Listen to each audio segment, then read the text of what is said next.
Jon Cheplak, how's it going, my brother? Always good, my man, especially with you. Awesome, dude. I appreciate that. Well, hey, dude, I'm so thankful that you take some time out of your schedule. You have been traveling like a madman recently. I don't know that you're ever not traveling like a madman though, but you've definitely been hitting the road extra hard here recently. So I appreciate you taking some time to chat with us here, Next Level Agents, and the podcast, and just share some of that goodness with us. My privilege, bud. Well, hey man, so what I wanted to do is for like the 7 people out there who don't know much about Jon Cheplak, I was wondering, tell me like who are you? Like, I know you as a guy who's a coach, a leader. People ask me about you all the time, like, hey, who's Jon? Like, what does he coach you on? Is it recruiting? Is it, is it sales? Is it social media? What is it? And I say, it's kind of all that. One of the things the way I describe you behind your back is obviously you are nails when it comes to talking about recruiting, but that's because I believe that you're nails at understanding human behavior. And that's how I describe you to people is he's a human behavior expert who understands the real estate business and understands how to take human behavior and bring that into real estate sales and real estate recruiting, et cetera. And basically, like I said, the real estate business. And so that's how I describe you behind your back. But I'm curious, like, how do you get a description like that? How do you get to a point where some dude in Arizona is describing you that way? It takes a real bumpy ride of life that I would discover as a series of misadventures, Kevin. And come out the other side, or in somewhat of a good way, is having to learn a lot along the way and continue to study it. And I think most importantly, you're a lifelong learner, and of course give so much to everyone else. But I think really is trying to understand ourselves first, instead of trying to take in so much that's outside of us. I think that so many times we shoot past the target when the target is really right here. So it's someone that's along this journey, really striving to understand human behavior so I can be better. And then the greatest gift of all, again, as you do so well, is hopefully transfer the explorations, the experiences in my life of betterment to other people, whether it's in business and life. But those lines have become blurry too. It's all just life. So I guess that's how it happens, man. Isn't it? Like, yeah, that's one thing I notice is so many of your clients really are friends. And when I'm talking to you, while oftentimes there's a coaching tone to it because I'm asking for advice or you're coaching me up on something, a lot of times it's like more like we're just talking like two dudes, right? Like we're just buddies, we're just hanging out. And I noticed that you have that relationship with a lot of people, and a lot of your clients tend to become friends and with you. And so that tells me, yeah, like you're really living that. Like it's just business is life, life is business, right? It's all sort of just life. Yeah, well, it is, and I think what I've found is the greatest way to gain distance in anything is through the relentless pursuit of the truth. I mean, there's so many layers. Winning, growth, anything. It isn't at a surface level, and you can only go so far. It's when you can get underneath it, and something that I was taught, and gain a level of, in a business environment, business intimacy. Business intimacy is a willingness to have humility, transparency, vulnerability, allowing someone to visit their truths in an environment that's safe but has tension in it. That's that fine line we look to walk. That's where true productivity is. True change and productivity isn't in the 10x. It isn't in the level up. The grind, all those things. As a matter of fact, that's where crash and burn typically is. But that part's not talked about so much, is it? It's really not, because it's so cool to talk about that.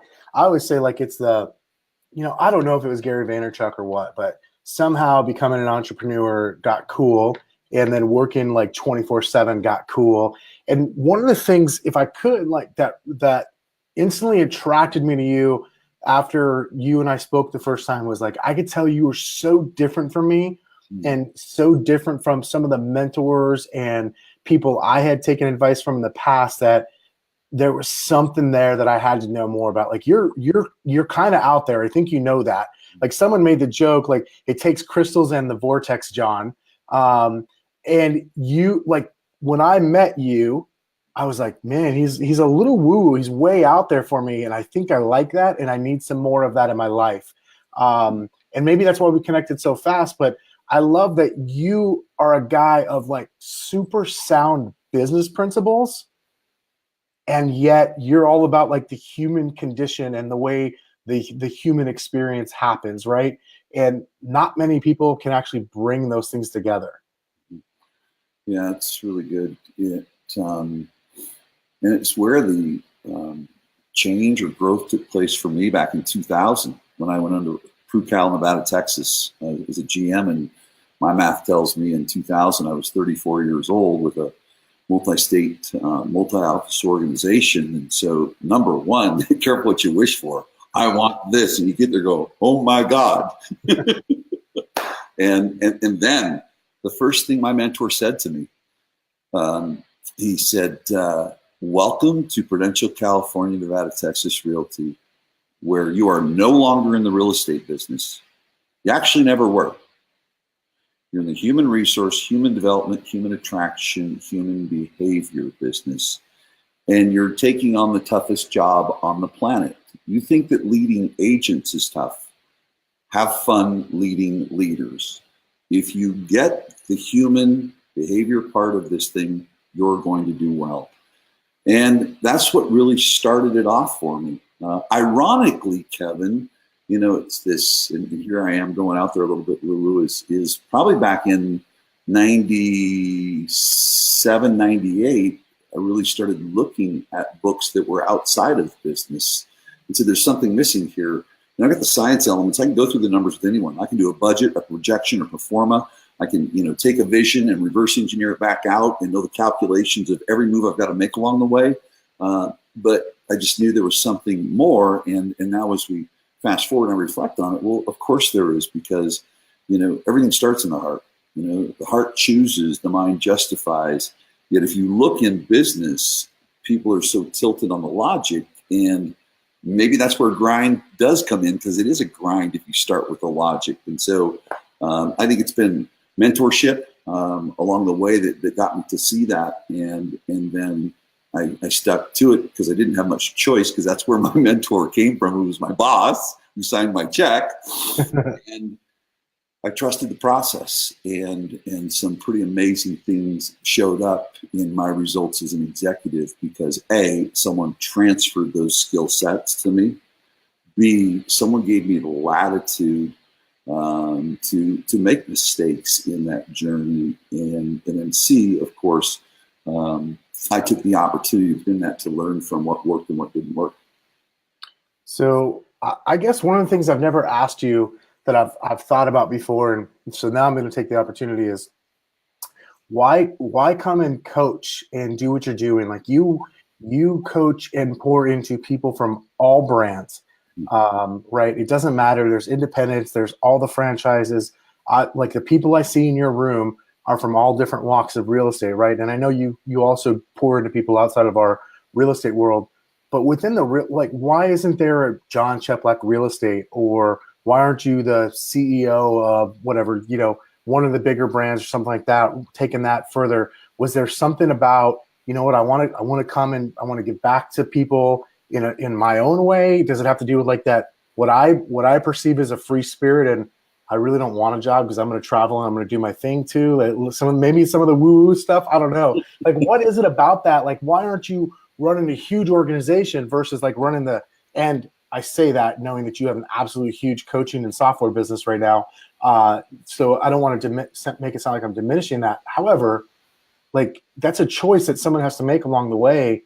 And I'm curious how you arrived at that choice. Yeah, and it's interesting because I forget how that saying goes. Those who can't do teach, and those who can't do coach. Well, I did, and I got results as an agent. Was very productive, and as an executive, it was. I was door knocking in Vegas. You know, as you know, my daughter. We pulled a geographic, left my business that was doing well in the Pacific Northwest, And we just, she had 3 heart surgeries at that point in time. And we just kind of pulled this, look on the map. It's nice weather. At least, everything will be wonderful in our world. Those geographic ones are, hey, our daughter, is fighting to stay alive, but we'll be in the sun while we're going through this journey. And the Vegas marketplace is hot too. So let's do it.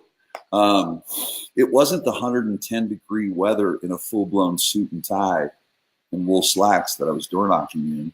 It was a time in my life where, you're taken to your knees when a child is going through some things. And I think maybe I was in a vulnerable place and a place of more understanding of things that were a little bit bigger. And what I saw was when I came down to Las Vegas and, starting all over, I bar backed at the Golden Nugget, from 3 p.m. until 11 p.m. You talk about your pride and ego and all that after you'd had a really good business in Washington State, because I just had to make it happen. And so I was door knocking and doing that. But so while I was in I don't know, I can't even call that a struggle. I mean, people struggle with so many other things, but for me, it was a struggle. And having to battle through that along with our daughter's situation. And I'd come back to the office and I'd watch people that were just focused in real estate and watch them struggle. And I just felt that with all due respect to the leadership that was there, because they gave me an opportunity, I said that, I think people are struggling. They don't need to. I think they're being led the wrong way. And I think it was a moment of this doesn't feel good to me, just in my own struggle, because although I wasn't struggling in real estate, I was going to make it happen, but just the struggle in life. But then I watched people struggle in real estate, and I just thought they could do more. And so I went to the branch manager and I said, you've got some people on this list here on the company that aren't selling anything. And so I'll tell you what, I'm going to meet with them and work with them and take a percentage of the nothing that you're getting from them. So if you're a good negotiator, you should be able to cut a really good deal that way, because, you're going to get free money. And, that's when I just kind of naturally identified, it wasn't this, I want to be the leader, I don't want to this. It was just an experience of, I was in a different area of struggle, and there were people in an area of struggle I could help them. So next thing you know, careful what you wish for, I raised my hand, and I'm out with a group of about 10 people taking them out door knocking every day in the Las Vegas heat. I found out real quickly, Kevin, then that, talent didn't matter. It was the committed, because there's a lot of talented people that probably needed to be out there door knocking, but they weren't committed and they weren't going to make it happen. And so I was off to the races, and it evolved from there. That's awesome. So here you are today. Like, tell me, so I posted a lot of your, I'll call it your resume. Tell me about what is Jon Cheplak's business today? So let's say I don't know you, right? Or this is my first interaction with you, but I'm a realtor. And maybe I got a real estate team. Maybe I'm a solo agent, but I know I'm looking for some help, and I'm listening to this, or I'm watching this video, and I'm going, I wonder if that guy can help me. Like, who are you? How do I know if I should reach out to you, and if I should be kind of following what you're doing, and whether or not you can help my business grow? Sure. Well, I think the real quick answer is I help real estate agents, teams, broker owner managers grow their business, built on a foundation of walking a path where personal growth must take place. That's in its simplest of terms. Primarily, though, it is people that are teams as far as agents are concerned, and teams that want to grow, and then broker owner managers that want to grow. Typically with a single agent. I've got 1 or 2 that I work with. They're doing really high volume, but and they just run a real profitable business with some admin support. But that's really what I do. And the beauty is, where do I go? What does it look like? Wherever you want to go. And they go, what do you mean? I'm going to pay you? You don't know where we're going? Well, and I say this, with humility is, I ran an office with a company with about 100 offices. So don't worry, I'll probably always be a few moves ahead of you. So I tell them we're going to play chess, and my job is to get you to behave today in the action steps you're going to take that are going to really move the needle today, but support you in the future. Too many times, and we just move along that way. I think too many times coaching satisfies, what can create movement in someone's business today, but it doesn't position them for the future, if that makes sense. You can start bringing agents into a team. You can start bringing agents into a brokerage.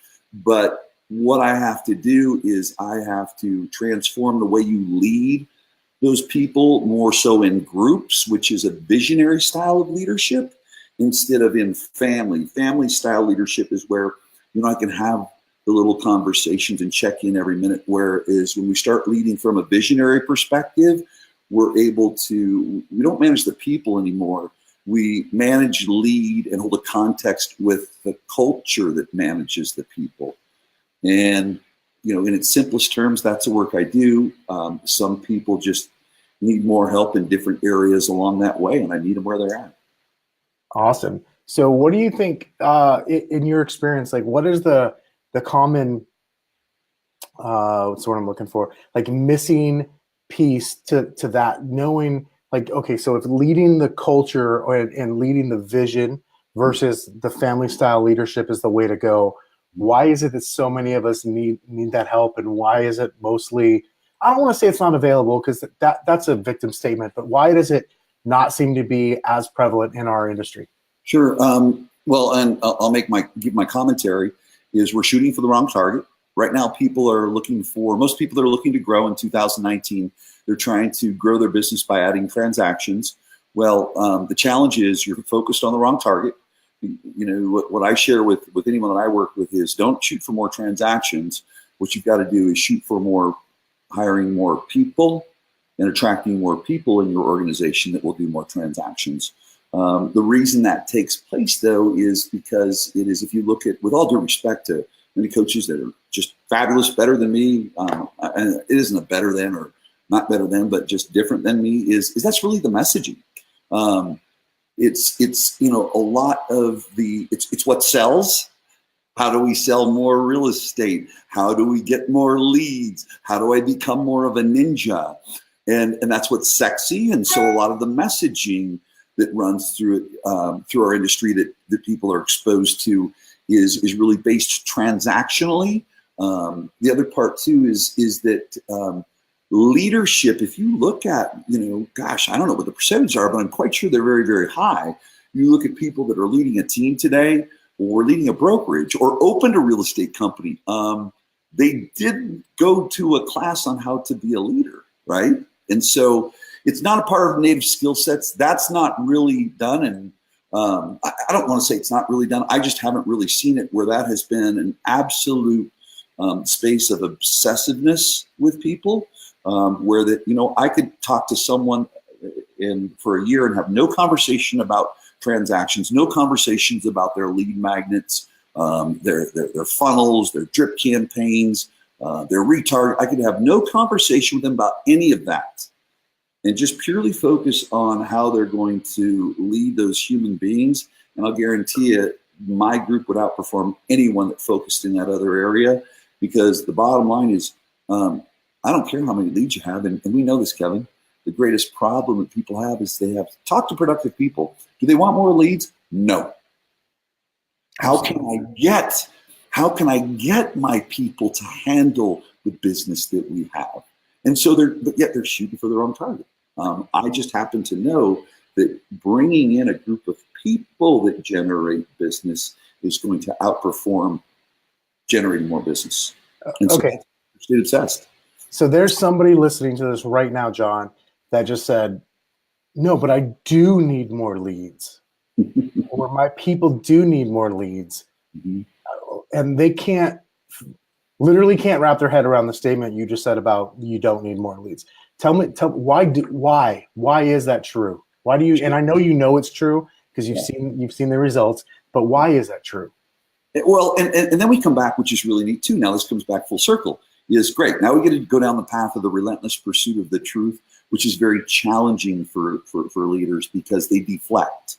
And I'm not saying it's not a blanket conversation, but it's a lot.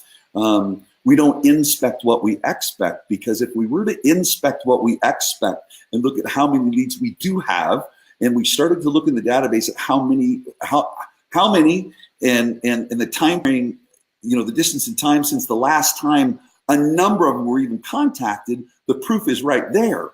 but the pressure from an agent, that's saying, well, but they're not good leads. They succumb to the pressure. And the only reason they succumb to the pressure is there's this equation, because they're not continuing to bring in more agents. And so they're a hostage. So we've got a hostage situation. We need a SWAT team, and I'm the SWAT team a lot of times. That's awesome. That makes sense, right? Yeah. I mean, because you can look at, fine, we do need more leads. Excellent. How many you got in your database? Well, only 5,000. 5,000. So there's not $1 million in there, huh? In commissions. That if you really inspected and examined, you don't know. Tell me about your drip email campaign that transfers value to those 5,000 leads on a minimum weekly basis. Tell me what your email open rates are. Tell me what your delivery rates are. Tell me what your click-through rates are. What do your subject lines look like? Like, be a business person. Well, hold on. You're talking about communication now. So normally I hear you say that in the context of like leader to, I'm going to say recruit. I'm going to use that word.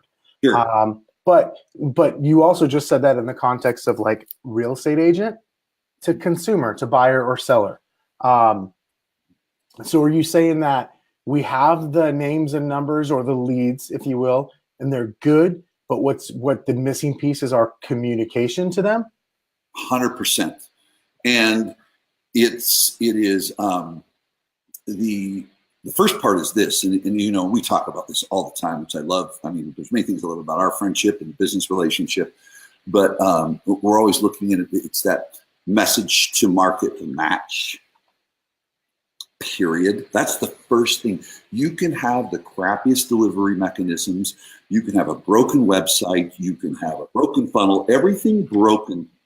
But if your message matches the market, you're going to win. So first of all, the wrong message. We're saying the right things to the wrong people. What's not taught is the 95-5. It's like, and this I will say, not to demonize, and I say it in respect, and I'd sit next to everyone that's telling their people, send an email to your database that says, if you or anyone you think of, or anyone you know is thinking of buying or selling before the end of the year, because it's a great time, send that out. Let me know what happens. 3 weeks later, send it out. I got news for you. There's a rule called the 95-5 rule in marketing. 95% of your market is indifferent. They're not thinking of buying or selling. It's not here for them. Only 5% is in the consideration phase. So then when you take a look at the logic around this, you look at our ranking and how we're perceived by the consumer. Well, we're seen as annoying. We're seen as many things. Sure, because what we're doing is we're using a one-size-fits-all message when it doesn't fit for 95% of the marketplace. So we're moving the indifferent, the 95% of the people that live in this Las Vegas Valley that aren't even thinking about it, that are not in the consideration phase, they're indifferent. And each time we do that, here's what we do. We're burning our list. We're burning our list, and we're turning them into, ta-da, annoyed. So A, it's the message. B, it's the right vehicles, and it has to be multi-transported, because everyone wants to consume information in different ways. I mean, interesting to note, most recent statistic, 70% of all videos on Facebook are viewed with the sound off.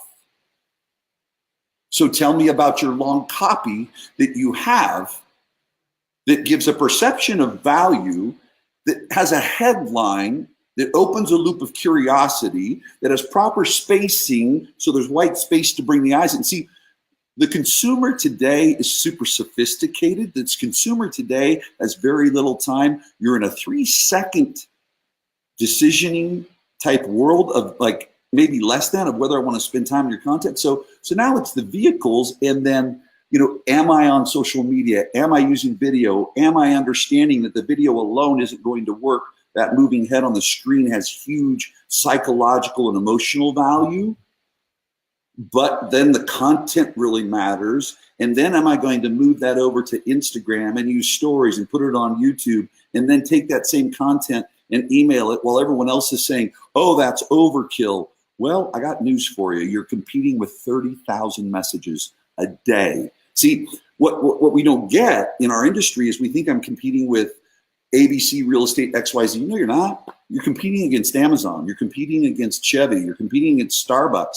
And so when you look at those type of things, so it's message to market match, It's using the vehicles, which, good for the folks that, are using video, because the biggest percentage of agents in our industry, they're not afraid of video. That's what's really cool. What's even cooler for the people that use it, they're terrified. They're not afraid, terrified.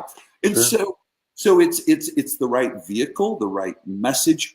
Here's the key piece is where the consumer is when they're there, okay, and the right cadence and frequency. So it's all of those things together. And if you're missing one of them, you're going to lose, because the sophisticated agent, the sophisticated team, the sophisticated brokerage that understands the days of attribution or history. You think you can tell me where a piece of business came from? Oh, okay. Door knocking. Really? Door knocking.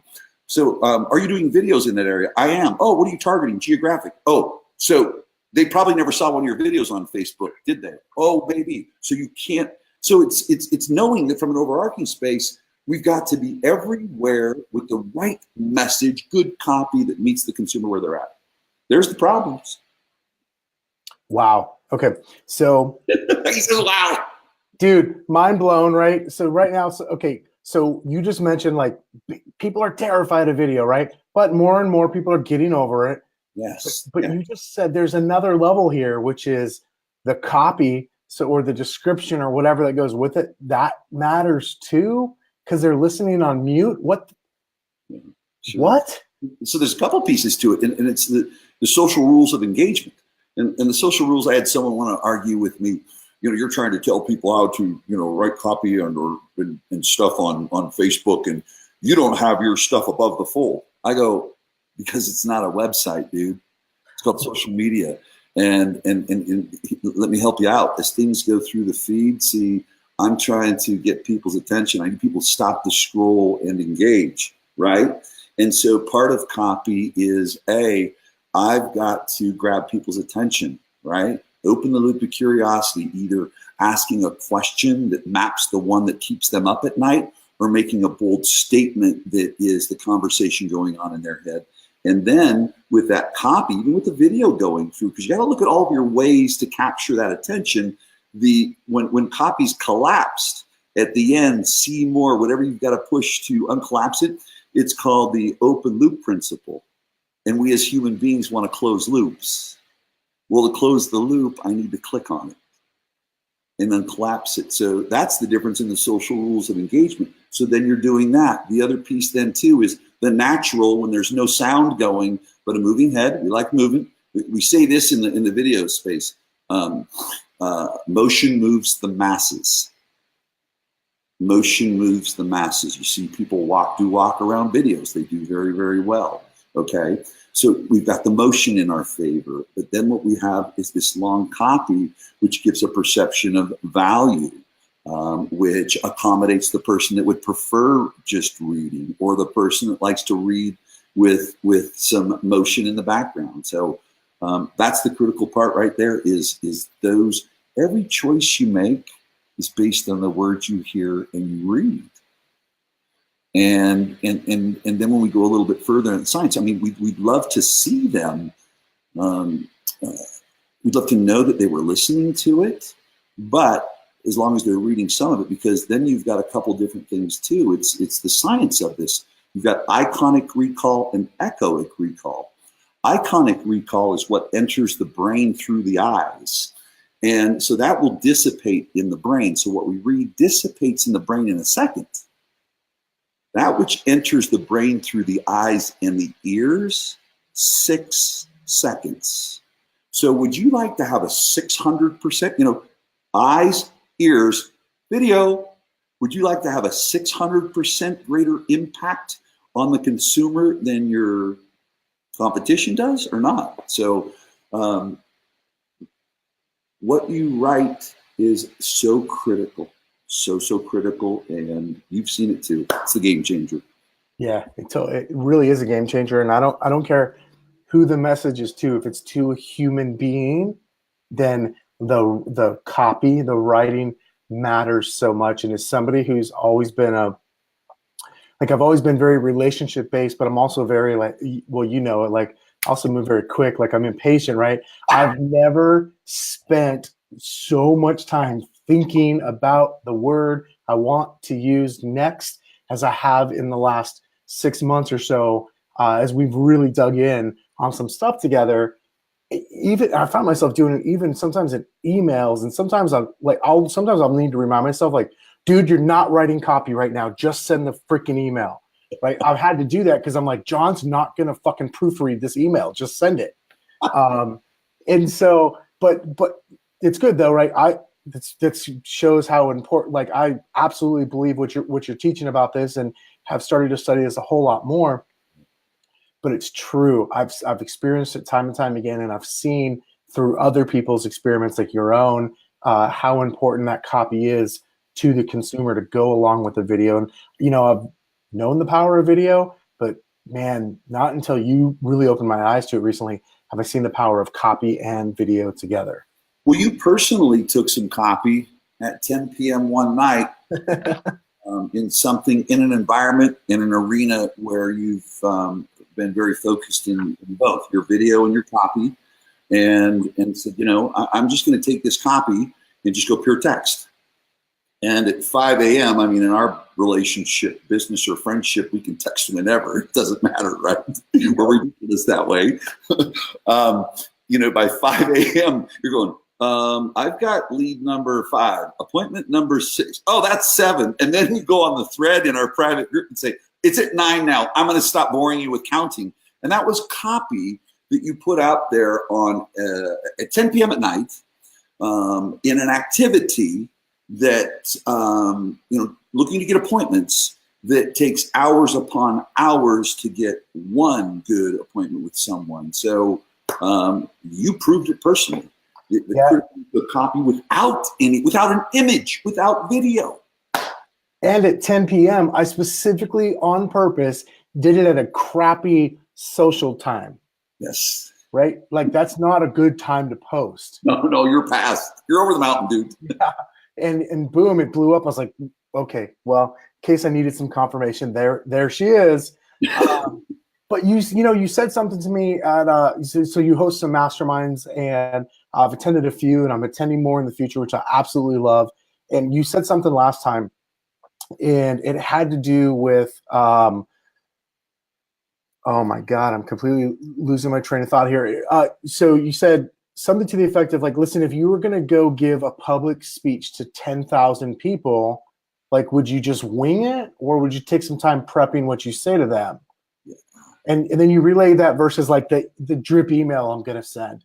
And why am I not treating those the same? Because I might have a database of 10,000 leads, right? Right. Yep. It's, and I said that there when I said pull out, I'm pushing us over into my Facebook page here. So we've got it over there in my group anyways. And I said, how many people you got in your database? And, we sit in the rooms with people that are legit with 150,000 leads, and that they're just not making it up, and say, okay, awesome. So we're going to open up Wembley Stadium or wherever we can hold 100,000 people. And you're going to do a speech tomorrow, or in a week. Okay. Would you sleep over the next 7 days because of the preparation? No, I'd be a wreck. Awesome. Well, that's what you're doing every time you push send. You're speaking in front of those 150. And that's a profound piece right there. It's huge. Because some of the guys that we know too, and we sit in masterminds, and that's probably, there's a lot of great things about, us being friends, and that is we study outside of our industry because we know that that's really important. And, some of the statistical data. I think I'm in Italy still or something. I don't know. Anyways, after 4 billion interactions, that took place in one of our mastermind, it talked about the importance of good old email and the good old words you use and a good old thing called money. And right now, email is still the #1 investment on return vehicle. But email doesn't work. Of course, your subject line is crap. You know what's funny? So 2 pieces to back up that claim.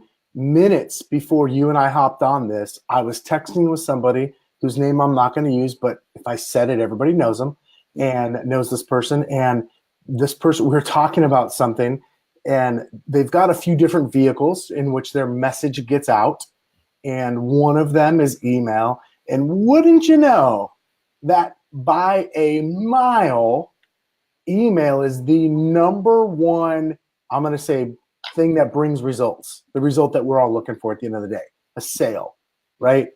And it wasn't even close. And then I sit in my other mastermind, the outside of the real estate industry, called the Genius Network.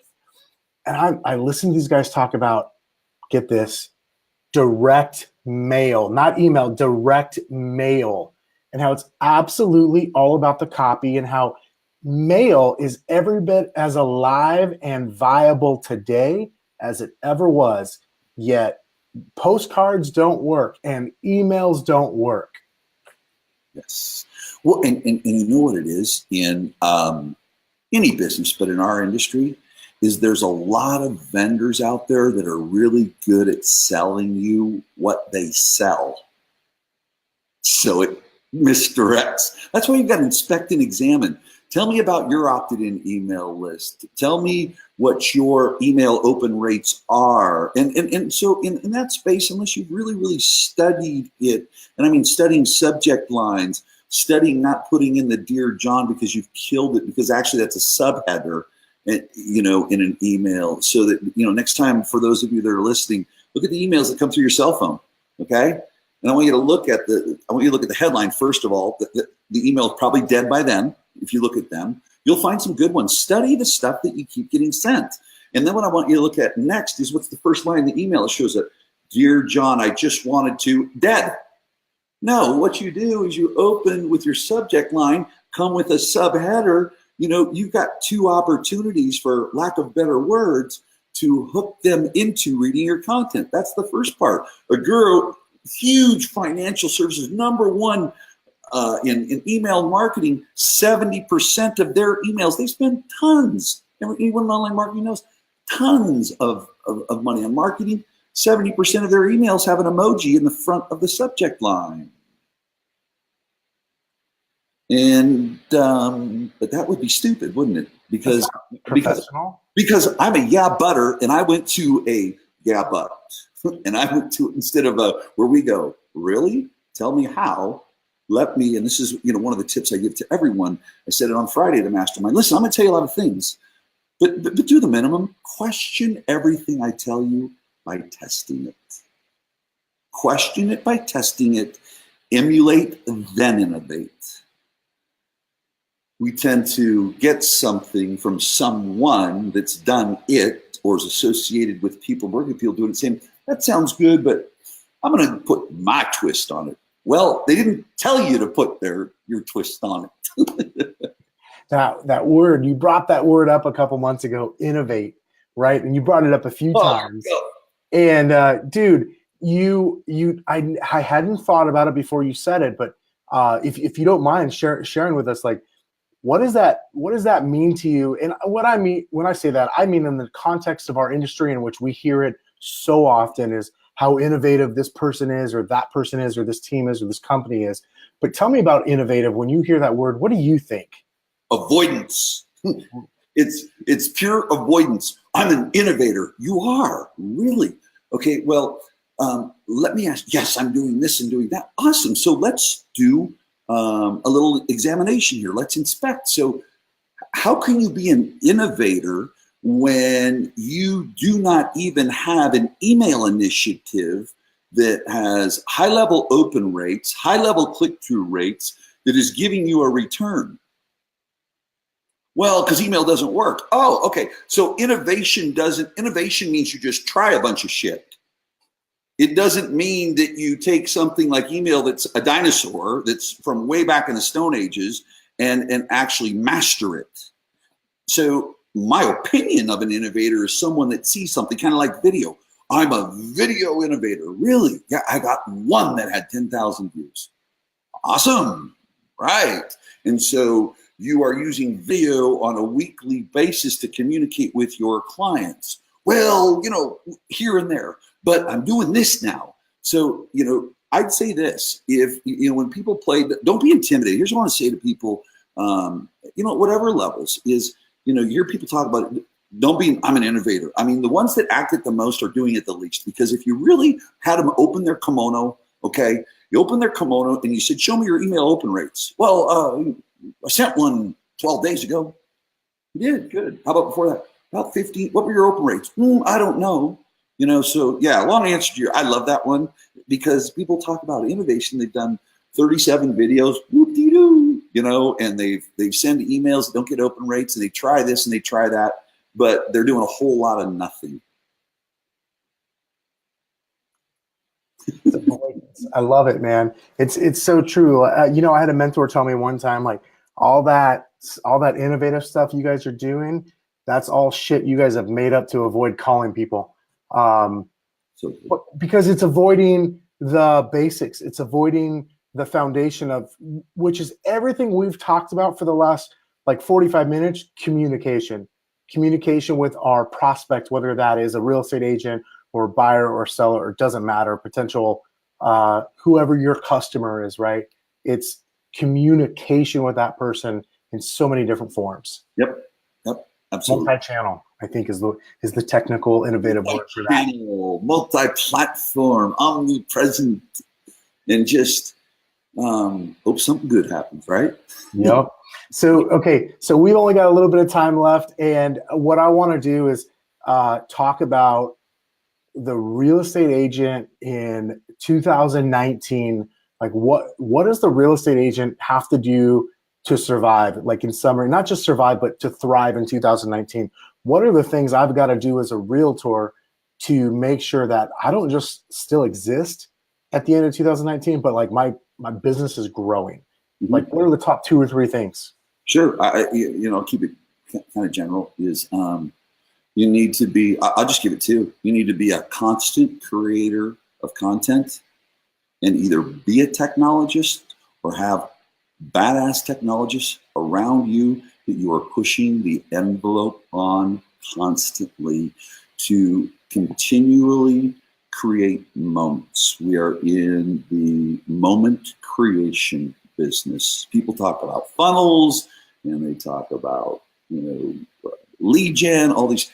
Every part of everything that happens in our business is a moment. And so, what vehicles are you using that accommodate the expectation, gets the attention of today's internet distracted consumer, and is it one that inspires them along the way in the form of speed of response, speed to action, in a way that has the least amount of friction.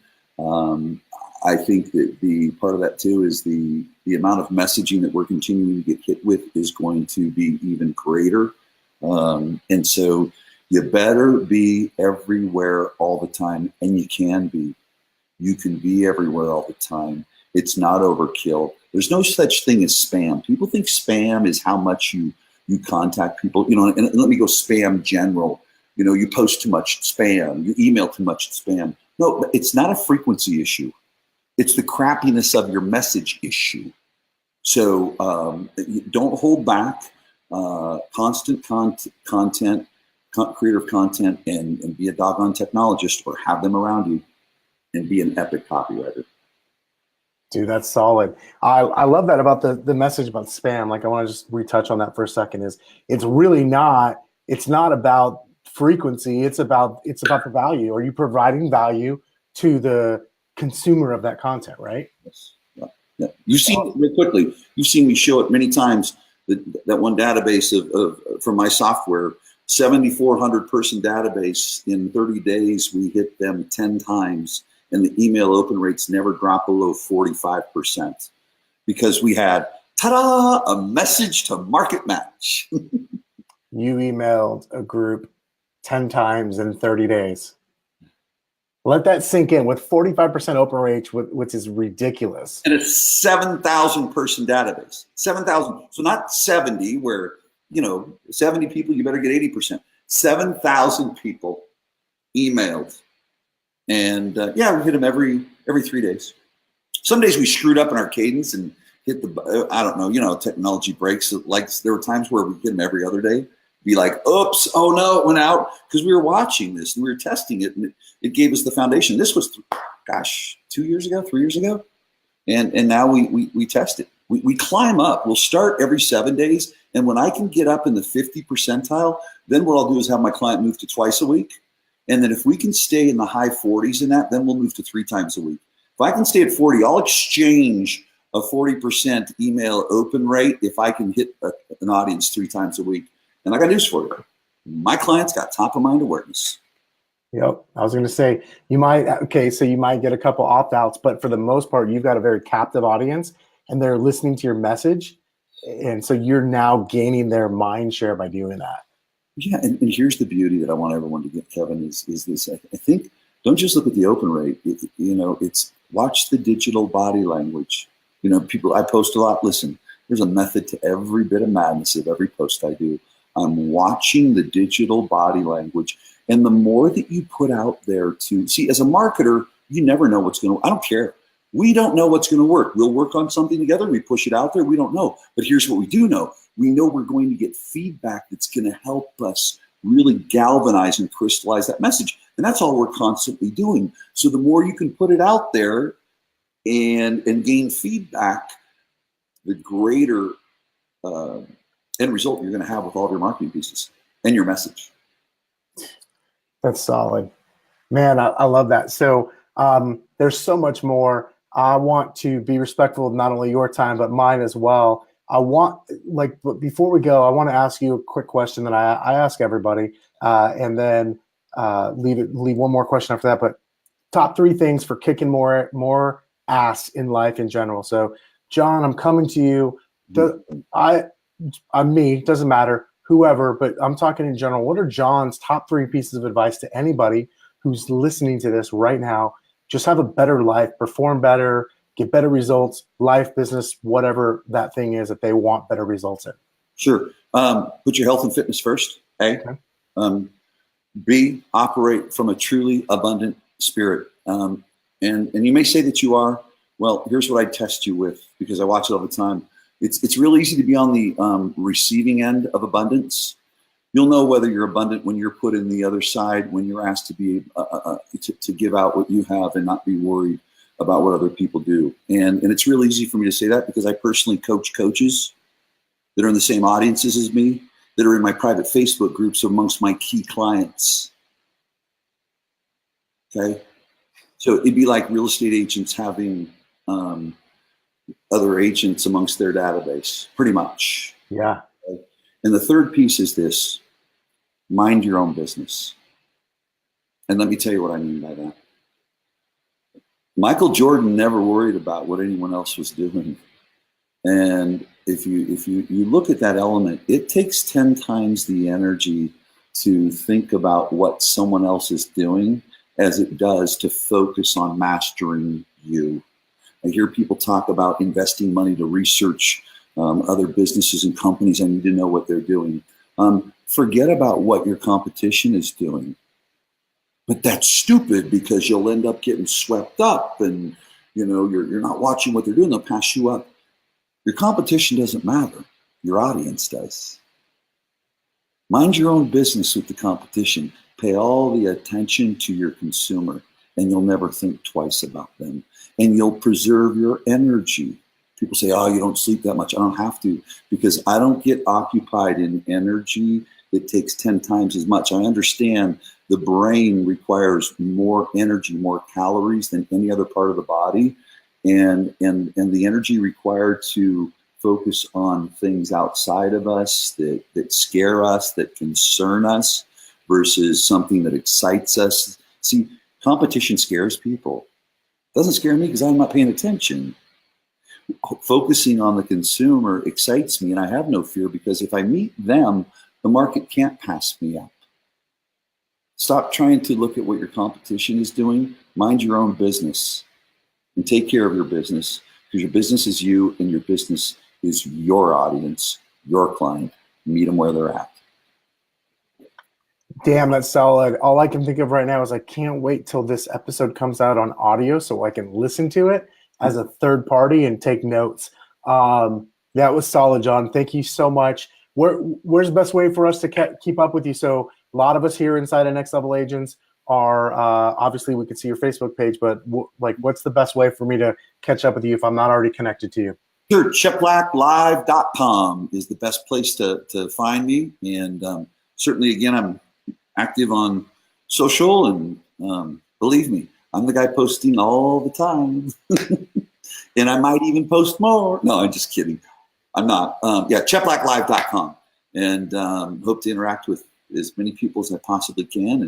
And we can all, extend the message of change for people, man. That's what it's all about.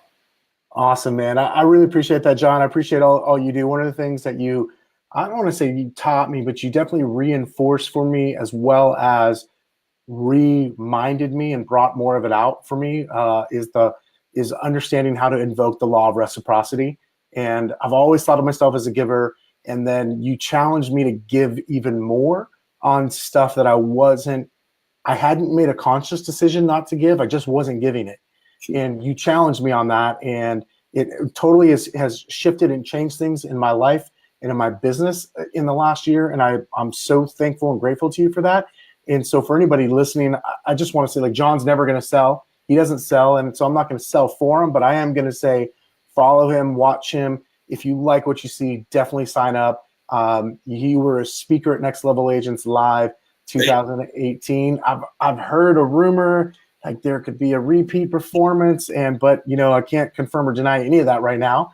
So man, I just appreciate you so much, Jon. And guys, you can't get enough of Jon. Thank you so much. And have a good evening, bro. I appreciate you. You too. Much love, brother. Peace. Take it easy, brother.